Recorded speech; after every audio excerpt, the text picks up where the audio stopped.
G'day ladies and gentlemen, welcome back to the YouTube channel. How are we all doing on this lovely, lovely day? It is a whopping 24 degrees today, and I am loving it. Tell you what, I was heading home from work before and I absolutely got to send it next to a McLaren, and we were both doing little cheeky flybys until, well, the McLaren's obviously faster than my Honda Rebel, but it was a good intro to the day. But ladies and gentlemen, today's video is going to be a little bit more on the mature side, I suppose, because when you're buying a motorcycle, you don't typically think about such things in depth. Obviously, you do think about it, and believe me, half the things everyone's going to warn you about anyway, so you don't really get a chance. But we're going to talk about the actual harsh realities of motorcycling, okay?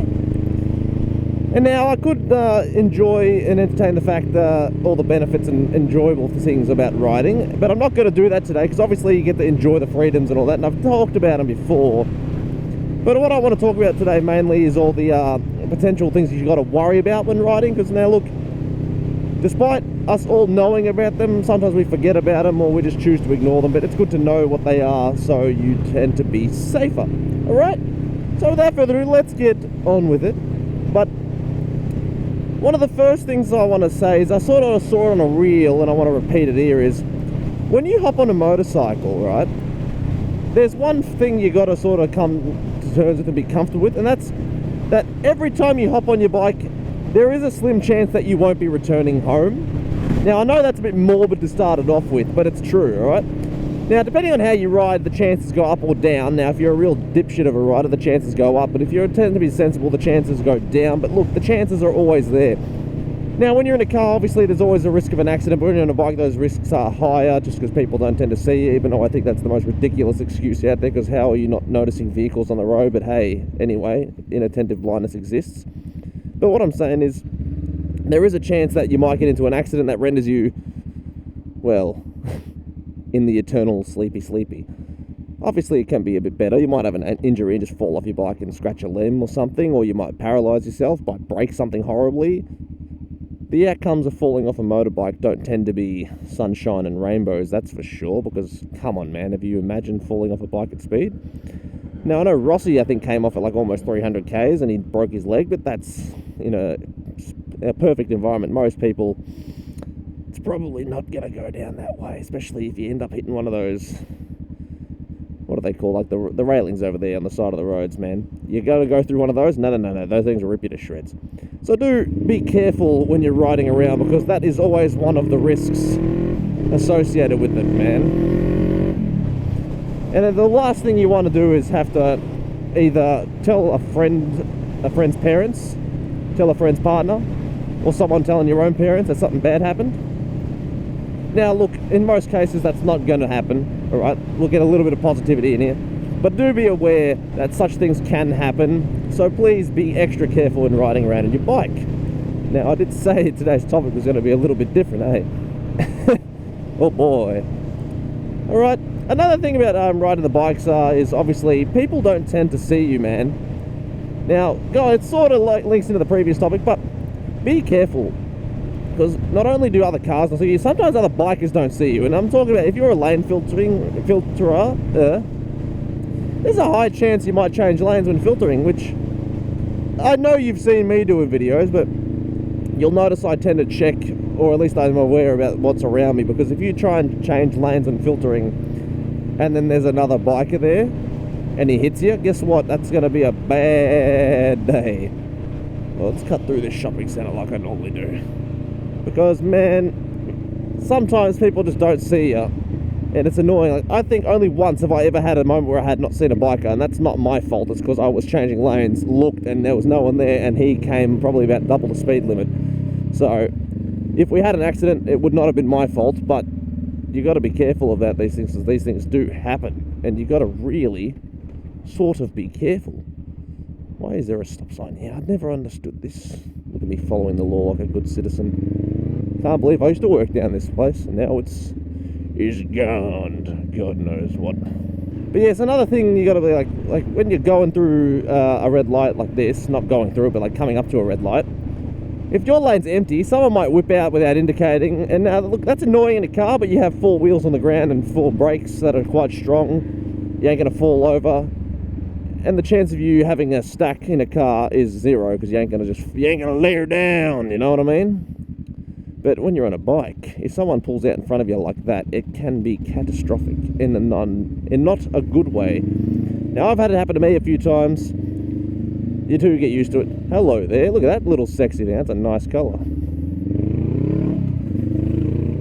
Oh, that thing was gorgeous. But yeah, it happens to me so many times that I no longer even get the adrenaline rush of nearly having an accident. That's how often you nearly get into crashes when you're on a bike. So if you're comfortable dealing with that kind of stress, well, then keep going. Obviously, it's not as bad as I make it sound, but you do nearly get into crashes quite often. That's the only downside about motorbikes, man. And it's a harsh reality of such things, but it's life. You get used to it, all right? Just don't ride like a knob in areas where you expect problems to be. Like, I wouldn't speed in a place like this because, well, for one, it's a construction site. But even if it wasn't a construction site, it's a 60 zone. People can turn out unexpectedly. It's not really the location to be doing such shenanigans. And you see, like, there was a biker who unfortunately committed himself to a permanent sleep in front of my work because he ran a red and someone turned out in front of him. Do I blame the car in that situation? No, because, well, you don't do stupid things in situations that don't require it. Don't run red lights in suburbs, man. There's a reason they're red, and usually it's because there's a sensor letting you know there's another car on the other side. You know what I'm saying? So if you don't run red lights, the chance of you getting people hitting you drastically go down. Oh, mate, on a less morbid note, everyone always says that bikes are expensive.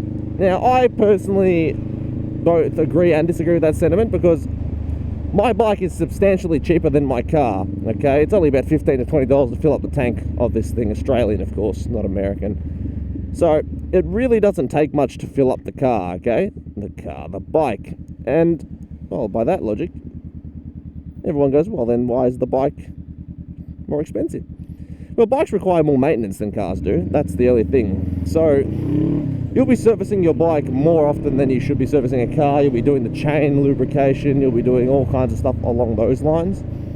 Whereas in a car, obviously, you're not going to be changing any chains. You're not going to be lubing chains. You're not going to be doing this, that, and the other all the time. Tires on the bikes need to be changed more often, etc., etc. So, mileage versus, like, costs is definitely different and more expensive on the bike than it is, say, the car. Which is, you know, annoying, but, well, the miles per kilometre is much higher on a motorbike than it is in a car, no matter what car you have. Like, hey, when I was saying I was racing that McLaren today, everyone's like, well, shit, it was a McLaren, but hey, she was racing to keep up with me, and I'm the one on a $10,000 Honda Rebel here. So, bike is more enjoyable than car. I don't care what anyone says. Bikes are way more fun. So yeah, bikes can be a little costly in the costly department, you know what I'm saying? So just be aware of that. Prices of things, especially these days, are getting more expensive, depending on what bike you buy as well. If you buy an Italian one, yeah, they're expensive, man. You gotta certainly spend some donuts on that, but it is what it is. You know what I'm saying? So just be careful when you're picking your motorcycle. If you're picking a European one, you just know that things get expensive, alright? Another downside about the prices is gear costs a goddamn arm and a leg. So, you get into a car, you don't need any protective gear. When you're riding a bike, you need to buy a jacket, pants, boots, gloves, multiple pairs of gloves for different weathers. Sometimes you buy a different helmet. You want to buy a GoPro, that's it. Yeah, and all of a sudden you spend $4 to $5 grand on gear, or $2 to $5 grand on gear, and you're like, shit, that's expensive. And it's true, it is. It gets expensive. But man, none of that will be an issue once you start riding. Now, the price of it is obviously a deterrent for some things, but it's not the price that you should be worried about.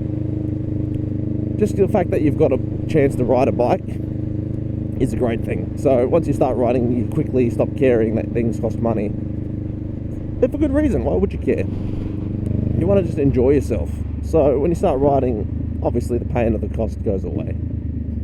Oh no, stuck behind the bus. I wonder if I can sneak through here. That is a firm negative. Well, I guess we'll be going this way.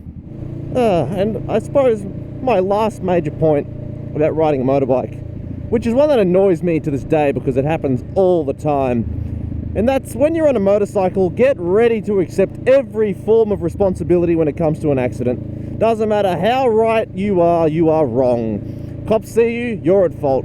A car comes out of a side street without looking and hits you, you're at fault. Obviously the insurance company will then say it's not your fault, but up until that point happens, guess what, baby? You're at fault. Biker's fault. Post a video online, biker's fault. Biker was speeding. You were going 61 in the 60 zone. Biker's fault. Someone hit you, your fault. Speeding, your fault. Just riding down the road with another bike that speeds past you, a cop will pull you over and say, well, who's your buddy? Your fault. You'll cop a fine somehow. So it's the damn shit time when you're riding a bike sometimes, because doesn't matter what, doesn't matter where, doesn't matter when or who, guess what, baby? You're at fault again. And it's one of the shittiest things that's happened, and there's obviously reasons it's happened, because people have led certain forms of pattern recognition, despite humans just apparently thinking that pattern recognition doesn't exist. But there's a reason we see these patterns and then get punished for them, because too many dipshits have ruined it in the past. So unfortunately, that is a thing now. I tell you, man, riding a bike, it ain't all sunshine and rainbows, so that's why I made this video. Don't look at everything through rose-tinted glasses, because sometimes, man, it's going to come and bite you in the ass. But also, don't let this video deter you from buying a bike or riding a bike. I just want you to be aware of what happens when you do ride a bike. So, it's better to be knowledgeable in something, despite how bad or dull the knowledge is, because you'd rather have it and not need it than need it and not have it, is my philosophy. Excuse me, sir, that leaf is how rude. Oh yeah, you want to chuck one little point on? One last harsh reality of bikes is when you're riding through places with a lot of falling debris, guess who gets hit? You. Leaves, branches, bloody bugs, very rarely, and I mean rarely, not every bike is going to do this, birds.